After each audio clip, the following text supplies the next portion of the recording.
The day I graduated, my family left me at a bus stop with $60 a half-empty bottle of Gatorade and a good luck out there tossed through a rolled-down window. The sun was merciless, melting the pavement under my shoes while their car shrank into the distance. I remember thinking, this can't be real. Families don't do this. But mine did. I sat there with a backpack full of nothing and a head full of questions that would take 13 years to answer. Because when I finally saw them again, they didn't even know who I was. From the outside, the Blakes looked like the kind of family you'd see on a Christmas card, matching sweaters, wide smiles, a golden daughter in the middle. That was Natalie, the golden child. Perfect GPA, perfect hair, perfect timing to post every good thing online before anyone else could. And then there was me, Erica, the shadow cropped out of every picture, the backup plan that no one asked for. Mom liked to say I was independent, but what she really meant was unwanted supervision. She ruled the house with manicured hands and a smile that could slice glass. Dad was quieter. He'd clear his throat before saying anything that might sound like a disagreement. Most of the time, he didn't say anything at all. The night before graduation, we had dinner at a chain steakhouse off the highway. Natalie had just gotten into her dream college on a full ride, and Mom raised a glass to her like she'd just cured cancer. To Natalie, she said, "The one who makes us proud." I smiled because that's what I was trained to do.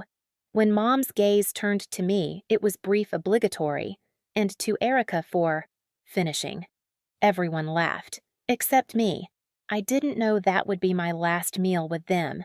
The next morning was chaos caps gowns, camera flashes, families hugging their kids tight. Mine stood at the edge of the parking lot like they were already halfway gone.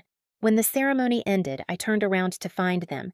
Natalie was taking selfies with her friends. Mom was checking her phone. Dad was talking to a man from his office. I waved. No one waved back. We walked to the car in silence. I thought they'd drive me home, maybe go for ice cream like the other families. Instead, we pulled into the bus stop off Route 9. The tires crunched against the gravel. I waited for someone to speak. Mom leaned across the seat, her perfume thick and sweet cherry blossom and distance.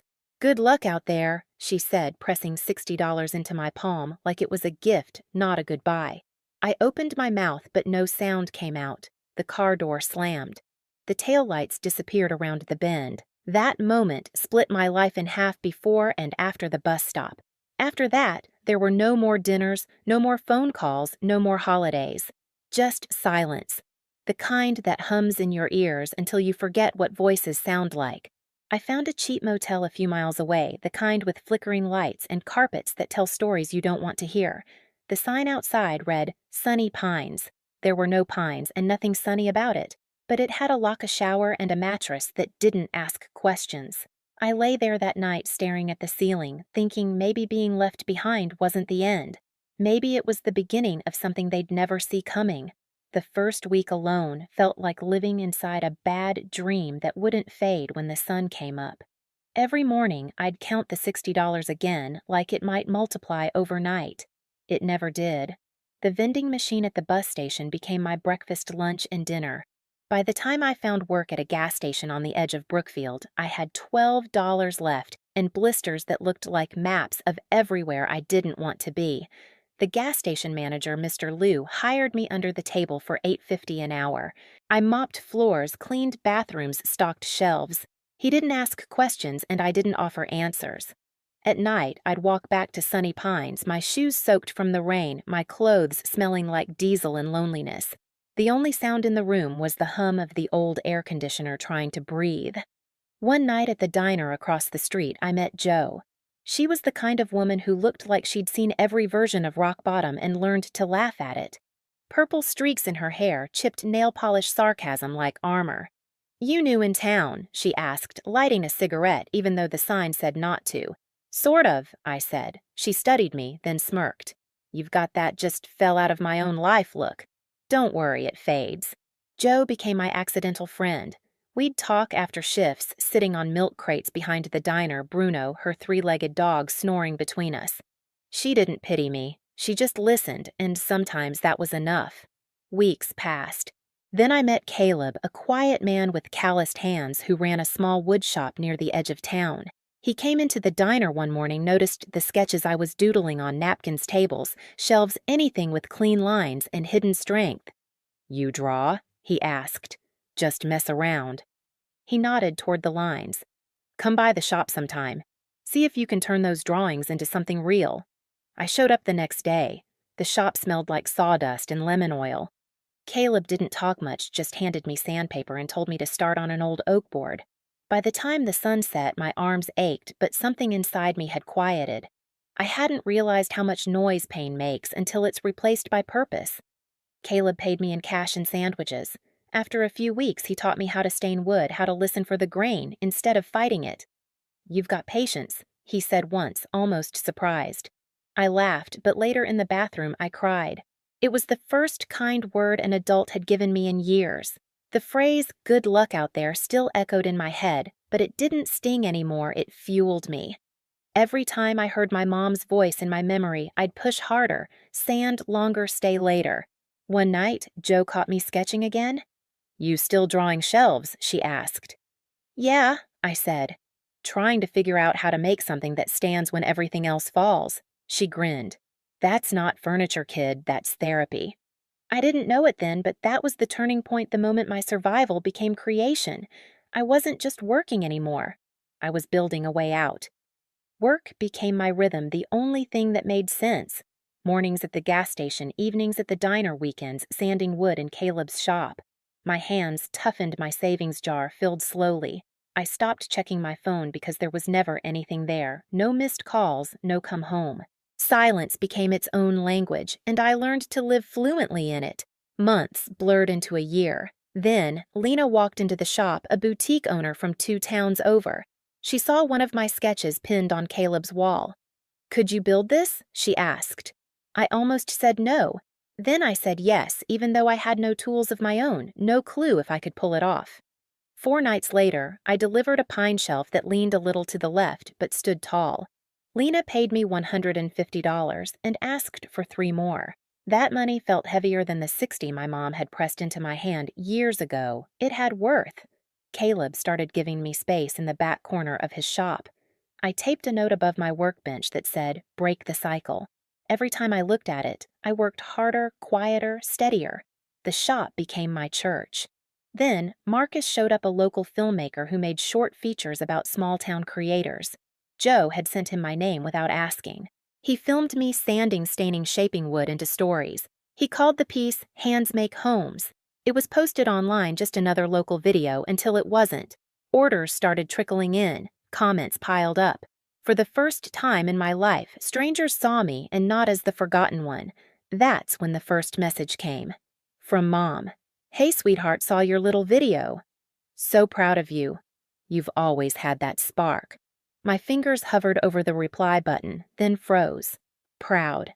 The word felt foreign, like she'd borrowed it from someone else's language. I didn't answer. 2 days later, Dad emailed family reunion, reunited and stronger. "Would love to see you there." Attached was a flyer with smiling clip art people holding hands. I laughed out loud. Reunited and stronger, they'd left me on a curb like forgotten luggage.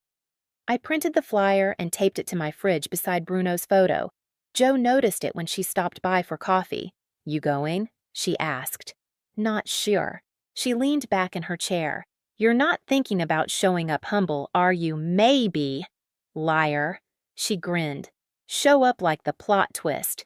That night, I stared at the flyer again. For the first time, I didn't feel small. I felt ready. Marcus dropped by a few days later. "If you go," he said, "don't go to prove anything. Go to show what they missed." I smiled. "Quiet power, right?" He nodded. "Exactly." The next morning, I stood in front of the mirror, hair tied low, white shirt pressed. I looked at my reflection and whispered, "Good luck out there." This time it wasn't a curse. It was a promise. 13 years later, the bus stop was still there, same cracked bench, same leaning sign. But I wasn't. The girl who'd been left behind had turned into someone they'd have to look up to see. The limo slowed beside the park where the reunion banner flapped in the wind. The Blake family, reunited and stronger. I almost laughed. Stronger for who? The driver opened the door. Sunlight hit the chrome, catching every pair of eyes nearby. Conversations stopped mid-sentence. Kids froze with dripping popsicles. Then I stepped out. White linen, brown leather watch calm shoulders. Silence spread like a ripple across the grass. For a moment, none of them knew who I was. Mom's hand flew to her chest. Dad's plastic cup tipped spilling punch down his khakis. Natalie, perfect as ever, said my name like a question she didn't want the answer to. Erica. I smiled, slow. Hey, stranger. It was like tossing a match into dry leaves. Whispers caught fire. That's her Erica, the one from that woodwork video. I could see it click in their heads. The same woman they'd ignored was now the one strangers admired. Mom moved first, her heels sinking in the grass. You look different. I said. I grew up. She forced a laugh that sounded like glass underfoot. We're just so proud of you. Everyone's been talking about your success. I raised my cup of lemonade. Glad to give them something new to talk about. Dad joined in, trying to look paternal. Didn't expect you to make it, kiddo. I didn't expect the bus stop, I replied evenly. He blinked, color draining. Mom's smile faltered. The words hung there heavy and sharp. Natalie swooped in, as polished as ever. You didn't have to make it a statement. I didn't, I said. This is just who I am now. Her lips tightened.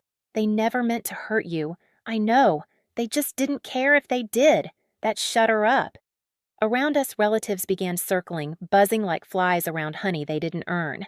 We always knew you'd turn out fine, Uncle Mike said, patting my shoulder like he'd trained me himself. Guess we raised you tough, Aunt Pam added. I smiled without agreeing. Funny thing about memory, I said quietly. It forgets who left first. Then came Sienna. She looked exactly as I remembered from Marcus's old photos, flawless, curated beige everything. She carried a tray of brownies like it was an offering. Erica, what a surprise, she said brightly. Your aunt invited me. We met at a charity event. I told her how inspiring your story was. I tilted my head. Inspiring, huh? She nodded, eyes glittering. I just wanted them to see how far you've come. I'm sure you did, I said. The smile on my face didn't reach my eyes. People started taking pictures, phones out, flashes blinking. My story suddenly their trophy. The same family who'd left me behind now posed like they'd carried me here. I set my drink down slowly, deliberately. You know, I said, there's something poetic about this. Dad frowned. About what? About leaving someone at a bus stop and watching them arrive in a limo? No one spoke. A bird chirped somewhere, the only sound brave enough to exist. Mom reached out as if to touch my arm. Erica, please don't be dramatic. We just wanted to reconnect. Reconnect, I repeated. Like a plug you forgot existed. She flinched. I stepped closer, my voice soft but unshakable. You left me there with $60 and a bottle of Gatorade. You said, good luck out there, like it was mercy. But luck had nothing to do with what I built. Dad tried to smile weak and wobbly. Well, look how great you turned out. Maybe we did something right. No, I said. You just stopped doing anything at all. The wind shifted. Everyone felt it. The performance was over. I didn't want to scream or cry. I wanted them to see. The quiet confidence, the steady hands, the peace they couldn't buy or fake. I'd spent years sanding down every splinter they left in me until all that remained was strength. I picked up my purse. I should go. I've got work in the morning. Mom blinked. You're leaving already, I nodded. You didn't recognize me when I arrived. I figured I'd return the favor. A gasp rippled through the group. Natalie's jaw clenched. Dad looked away. Mom's eyes glistened, but whether from regret or embarrassment, I couldn't tell. I turned toward the limo. Behind me, the murmur started again, half pity, half gossip. I didn't look back. The driver opened the door. As I stepped inside, Bruno's bandana, Joe's gift, peeked from my bag. It made me smile. Through the tinted glass, I saw Mom touch Dad's arm, whisper something. They both looked smaller, blurred by reflection and distance. The limo rolled forward, engine low and smooth. The park shrank, voices fading to static. My phone buzzed once Marcus's text. "How'd it go?" I typed back. They finally looked at me, then added, and I didn't need to look back. Outside, sunlight spilled across the road. For the first time in years, the silence around me didn't feel empty. It felt earned. The limo hummed down the road, the air inside cool and still. I leaned my head back, eyes half closed, replaying the last hour like a movie I finally got to direct. No screaming, no begging, just silence that hit harder than any revenge speech ever could. For years, I'd dreamed of saying something grand, something that would make them regret everything. But standing there, I realized I didn't need to. The distance itself had done the talking. When I reached the shop, the scent of sawdust wrapped around me like home. Caleb was sanding a tabletop. Joe was feeding Bruno scraps from a paper bag. Both looked up when I walked in. Joe grinned. "So did they combust?" I laughed, shaking my head. "No, just melted a little." Caleb chuckled, wiping his hands. "That's the thing about rot. It looks fine on the outside until you cut into it." I went to my workbench, the note above it. "Break the cycle" was still taped there, edges curling from heat and time. I pulled a new sheet of paper from my notebook and wrote beneath it, "Done." Marcus showed up later that evening, camera bag slung over his shoulder. He didn't ask for details. He just set a cup of coffee beside me and said, "Looks like peace suits you." I smiled. Turns out it's my size. Outside, the sky dimmed into gold. The tools glimmered under the light, steady and patient, waiting for whatever came next. I stood in the open doorway of the shop, the last light catching the dust in the air like glitter. Behind me, the machines were silent, every surface built by my own hands. I thought of the bus stop of $60 and a backpack and smiled. They didn't recognize me, and that was the point. If you've ever had to build yourself from nothing, I get it. You're not alone. Hit subscribe and keep building your own story one piece at a time.